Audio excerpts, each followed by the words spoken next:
তুলসী গাছের পাশে ভুল করেও রাখবেন না এই 5টি জিনিস, অন্যথা সুখের সংসার ধ্বংস হয়ে যেতে পারে। তাই বাড়িতে তুলসী গাছ থাকলে কোন কাজগুলি করা উচিত নয় সেটি সম্পর্কে জানতে ভিডিওটি শেষ পর্যন্ত দেখুন। প্রত্যেক হিন্দু বাড়িতে তুলসী গাছ থাকে। হিন্দু ধর্ম অবলম্বন মানুষদের কাছে তুলসী হলো পবিত্রতার প্রতীক। ভগবান বিষ্ণুর পূজায় তুলসী পাতা একটি অত্যন্ত গুরুত্বপূর্ণ উপাদান। শ্রীকৃষ্ণের পূজা এই পত্র ছাড়া অসম্ভব। তুলসী শুধু একটি গাছ নয়, বিভিন্ন দেবদেবীদের বাসস্থান। তুলসী গাছ বাড়িতে থাকলে বাড়ির সমস্ত বাস্তুদোষ দূর হয়ে যায়।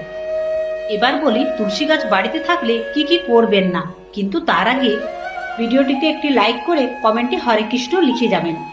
প্রথমত, তুলসী গাছ বা মঞ্চের পাশে আবর্জনা ফেলবেন না, কারণ তুলসী দেবী রুষ্ট হন এতে। অপরিষ্কার স্থান যে কোনো দেবদেবী দেখলে রুষ্ট হয়ে যান।